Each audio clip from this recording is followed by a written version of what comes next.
கிறிஸ்துவுக்குள் பிரியமானவர்களே, இயேசு கிறிஸ்து நாமத்தில் உங்களுக்கு என்னுடைய அன்பின் வாழ்த்துக்கள்.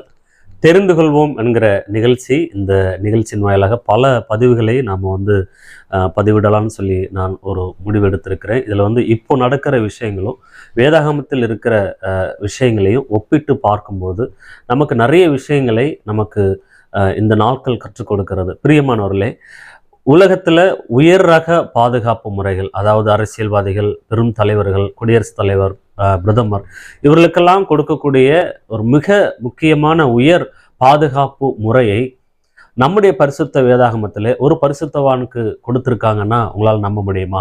பிரியமானவர்களே, இன்றைக்கு இந்த உயர் ரக பாதுகாப்பு முறைகள் என்பது உயிரை பாதுகாக்கக்கூடிய ஒரு முறைகள். இது அரசாங்கத்தினால் உருவாக்கப்பட்ட ஒன்று. ஆனால் அன்றைய அரசாங்கம் ஒரு மனிதனை கொலை செய்வதற்காக ஒரு மிகப்பெரிய பாதுகாப்பை கொடுத்திருக்கிறார்கள் என்றால் உங்களால் நம்ப முடியுமா? வாங்க, இந்த பாதுகாப்பு முறைகளை குறித்து நாம் இப்போ ஒரு சுருக்கமாக கொஞ்சம் பார்ப்போம். அதாவது பாதுகாப்பு முறையில் பல வகைகள் இருக்கிறது. அதில் முக்கியமான பாதுகாப்பு உயர் ரக பாதுகாப்பு. இது இதுக்குன்னு பயிற்சி பெற்ற வீரர்கள், தனித்துவமாக பிரித்தெடுக்கப்பட்ட வீரர்கள் மட்டும்தான் இந்த படைப்பிரிவுகளில் இருப்பாங்க. உதாரணத்துக்கு நான் சொல்ல வேண்டும் என்று சொன்ன எஸ்பிஜி, ஸ்பெஷல் ப்ரொடக்ட் கார்டு. இந்த எஸ்பிஜி அப்படிங்கிற பாதுகாப்பு முறை என்பது யாருக்கு கொடுப்பாங்க அப்படின்னா, பிரதமருக்கு கொடுப்பாங்க, குடியரசுத் தலைவர் கொடுப்பாங்க. இதில் எத்தனை வீரர்கள் ஒரு இருப்பாங்கன்னு தெரியாது. இவங்களுடைய வேலை பிரதமருடைய உயிரையும் குடியரசுத் தலைவருடைய உயிரையும், இப்படி பெரும் பதவியில் இருக்கக்கூடிய ஒரு அரசியல் தலைவருடைய உயிரை பாதுகாக்கக்கூடிய ஒரு பாதுகாப்பில் இவர்கள் ஈடுபட்டிருப்பார்கள். இந்த பாதுகாப்பு முறை என்பது 1985ஆம் ஆண்டுக்கு பிறகுதான் அரசாங்கத்தினால உருவாக்கப்பட்டது. ஏன் அப்படின்னு சொன்னால், நம்முடைய மறைந்த நாட்டின் பிரதமர் ராஜீவ் காந்தி, இந்திரா காந்தி, இவங்கெல்லாம் அரசியல் பணி செய்து கொண்டிருக்கும் பொழுதே இவர்களெல்லாம் கொலை செய்யப்பட்டார்கள். அந்த ஒரு காரணத்தினால இதற்காக ஒரு தனி கூட்டமைப்பு அமைத்து ஒரு பாதுகாப்பு முறையை கொண்டு வர வேண்டும் என்பதற்காகத்தான் எஸ்பிஜி என்ற பாதுகாப்பு முறையை கொண்டு வந்தார்கள். அதற்கு பிறகு ZY இந்த படைப்பிரிவுகள். இப்போ இந்த Z+ல நீங்க பார்த்தீங்கன்னு சொன்னா 36 வீரர்கள் இருப்பாங்க. இது இந்த எஸ்பிஜிக்கு அடுத்த ஒரு உயர் பாதுகாப்பு முறை. இந்த Z+ என்கிற இந்த பாதுகாப்பு முறை என்பது யாருக்கு கொடுப்பாங்க அப்படின்னு சொன்னா, ரொம்ப சென்சிட்டிவான பர்சன். இந்த தமிழ்நாடு முதலமைச்சர் மு.க. ஸ்டாலின், அவர் மு.க. கருணாநிதிக்கு, ஜெயலலிதா அம்மாவுக்கு கொடுத்துருக்குறாங்க.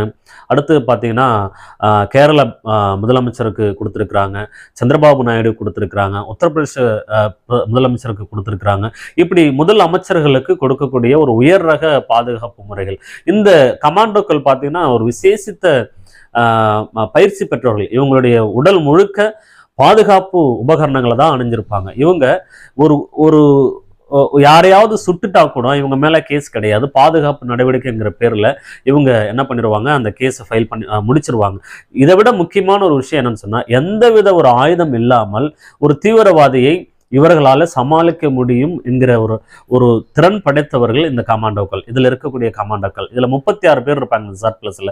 அப்போ இந்த 36 பேரும் முதலமைச்சரை பாதுகாக்க வேண்டிய வேலை. இவங்க யாரை பார்க்குறாங்க, யாரை எங்கே பார்க்குறாங்கன்னு யாருக்குமே தெரியாது. இவங்க கண்ணாடியில் இருக்கிற அந்த கண்ணாடியில் கூட கேமரா இருக்கும். அவ்வளோ ரொம்ப பவர்ஃபுல்லாக என்ன பண்ணுவாங்க, இவங்க பாதுகாப்பாங்க. அடுத்த பாதுகாப்பு முறை Z.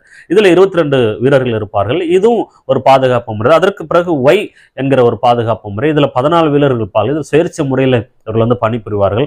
கடைசியா X என்கிற ஒரு பாதுகாப்பு முறை. இதுல 2 வீரர்கள், 2 கமாண்டோக்கள் இருப்பாங்க. இவங்க யாருக்கு பாதுகாப்பு கொடுப்பாங்கன்னா, மத்திய அமைச்சர், இப்படிப்பட்ட இதுல இருக்கிறவர்களுக்கு இந்த பாதுகாப்பு முறையை கொடுப்பார்கள். இந்த 2 கமாண்டோக்களும் ஒரு மத்திய அமைச்சர் எங்கெல்லாம் செல்கிறாரோ அங்கெல்லாம் இவங்க என்ன பண்ணுவாங்க, போவாங்க. ஸோ இந்த பாதுகாப்பு முறைகள் ஒரு உயிரை பாதுகாக்க அரசாங்கத்தினால ஏற்படுத்தப்பட்ட ஒன்று. ஆனால் நம்முடைய பரிசுத்த வேதாகமத்திலே ஒரு உயிரை கொலை செய்ய வேண்டும் என்பதற்காக அப்போஸ்தலனாகிய பேதுருக்கு கொடுக்கப்பட்ட ஒரு பாதுகாப்பு முறையை குறித்து இன்றைக்கு நாம் பார்க்க போறோம். இந்த வகையில பேதுருக்கு கொடுக்கப்பட்ட பாதுகாப்பு என்ன அப்படிங்கிறத நான் கடைசியா உங்களுக்கு நான் சொல்லுகிறேன். பாருங்க, பேதுரு அந்த நாட்கள்ல பயங்கரமான ஊழியத்தை செய்யும் போது, அற்புத அடையாளங்கள் அவரை கொண்டு நடக்கும்பொழுது, இந்த பேதுருவை ஏரோது ராஜா என்கிற ஒரு அரசாங்கத்துல தான் அவன் இருக்கிறான். அவன் ஒரு ராஜாவா இருக்கிறான். எருசலேமில் அவன் ஆளுகை செய்கிறான். அந்த ஏரோது ராஜா இந்த பேதுருவை கொலை செய்ய வேண்டும் என்று சொல்லி யோவானுடைய சகோதரனாகிய யாக்கோபை இவன் கொலை செய்திருக்கிறான். அதற்கு பிறகு பார்த்தீங்கன்னா பேதுருவையும் கொலை செய்ய வேண்டும் என்பதற்காக திட்டமிட்ட ஒரு சதி செயலை இவன் தீட்டி பேதுருவை சிறைச்சாலையிலே அவன் போடுகிறான். பாருங்க, அந்த வசனத்தை வாசிக்கிறேன். அப்போஸ்தலர் 12ஆம் அதிகாரத்திலே 4வது வசனத்தை வாசிக்கிறேன். அவனை பிடித்து சிறைச்சாலையிலே வைத்து பஸ்கா பண்டிகைக்கு பின்பு ஜனங்களுக்கு முன்பாக அவனை வெளியே கொண்டு வரலாம் என்று எண்ணி அவனை காக்கும்படி வகுப்புக்கு 4 போர்ச்சேவகராக ஏற்படுத்திய 4 வகுப்புகளின் வசமாக ஒப்புவித்தான். இந்த 4 வகுப்பு 4 அடுக்குமுறை பாதுகாப்பு என்று சொல்லி இந்த வேதத்துல நமக்கு சொல்லப்பட்டிருக்கிறது. என்ன அப்படின்னு சொன்னா, பேதுருவை கொலை செய்ய வேண்டும் என்பதற்காக ஒரு அரசாங்கம் 4 அடுக்கு பாதுகாப்பு முறையே இந்த பேதுருக்கு கொடுக்கப்பட்டிருக்கிறது. இது முக்கியமான ஒரு செயல் பாருங்களேன். இந்த அளவுக்கு பேதுருக்கு பாதுகாப்பு கொடுக்க வேண்டிய அவசியமே இல்லை. ஏன்னா அவர் கொலை செய்யப்படக்கூடிய ஒரு மனுஷன். ஆனால் அந்த நாட்கள்ல மிக பிரபலமாக இருந்த ஒரு மனிதர்கள், எப்பொழுதுமே அரசாங்கத்திற்கு ஆதரவாக சில பேரும் அரசாங்கத்திற்கு எதிராக சில பேரும் இருப்பார்கள். அப்போ இந்த பேதுருக்கு ஆதரவாக சிலர் இருக்கிறார்கள். எப்படியாவது இவர்களை விடுதலை செஞ்சிருவாங்க அப்படின்னு சொல்லிட்டு இந்த பேதுருவை 4 வகுப்பு காவல்ல இவங்க என்ன பண்றாங்க போறாங்க. ஏற்கனவே இது போல ஒரு அனுபவம் இருக்கிறதுனால பேதுருவை இந்த முறை ரொம்ப ஸ்ட்ரிக்டா என்ன பண்றாங்க, பாதுகாக்க வேண்டும் என்று நினைக்கிறார்கள். சிறைச்சாலையிலேயே 4 பேர் இருப்பாங்க. அதற்கு பிறகு ஃபர்ஸ்ட் கேட்ல 4 பேர், 2ஆம் கேட்ல 4 பேர், அடுத்த ஒரு சுற்றளவுல ஒரு 4 பேர், மொத்தம் 16 பேர் பேதுருவை காவல் காக்கிறார்கள். பிரியமானவர்களே, இந்த 14 பேரும் காவல் காத்து கொண்டிருந்த சூழ்நிலையில் தான் பேதுருவை தேவதூதன் காப்பாற்றினான். பாருங்க, தேவதூதன் பேதுருடைய அறையை தட்டி, உன் கச்சையை என்ன பண்ணிக்கோ, போட்டுக்கோ, உன் ட்ரெஸ்ஸை போடு, நீ எழும்பி வான்னு சொல்லி பேதுருவை முதல் காவல் 2ஆம் காவல் வரும்போது பேதுருக்கு என்ன நடக்குதுன்னே தெரியல. அதை தாண்டி அவர்கள் ஒரு ஊருக்குள்ள வரும்போது ஒரு இரும்பு கேட் அவர்களுக்கு திறக்கிறது. பாருங்க, இன்றைக்கும் எத்தனையோ ஊழியர்களுக்கு விரோதமாய் அரசாங்கத்தினால ஏற்படக்கூடிய பலவிதமான பிரச்சனைகளையும் தேவன் காப்பாற்றி கொண்டுதான் இருக்கிறார். அரசாங்கமே உங்களுக்கு விரோதமாய் எழும்பினாலும் கர்த்தர் தம்முடைய தேவதூதனை கொண்டு காப்பாற்றுவார் என்று சொல்லி வேதம் நமக்கு சொல்லி இருக்கிறது.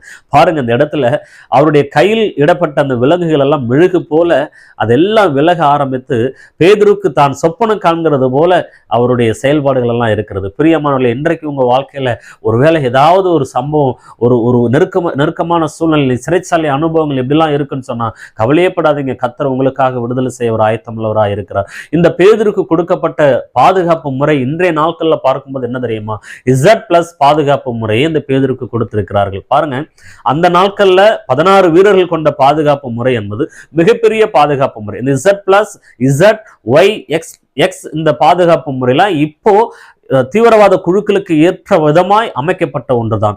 ஆனால் அந்த நாட்களிலேயே ஒரு பரிசுத்தவானுக்கு இவ்வளவு பெரிய பாதுகாப்பு கொடுத்திருக்கிறார்கள் சொன்னால் நம்ம பார்க்கும்போது ஆச்சரியம். பிரியமானவர்களை, கர்த்தர் உங்களை ஆசீர்வதிப்பார். இந்த இந்த வசனம், இந்த செய்தி உங்களுக்கு பிரயோஜனமா இருக்குமா, மற்றவர்களுக்கு நீங்கள் பகிர்ந்து கொள்ளுங்கள். இந்த சேனல் நீங்கள் சப்ஸ்கிரைப் பண்ணுங்க. அப்பதான் நாங்கள் தொடர்ந்து இது போல வீடியோக்களை உங்களுக்கு முன்பாக கொண்டு வர எங்களுக்கு உதவியா இருக்கும். கர்த்தர் உங்களை ஆசீர்வதிப்பார்.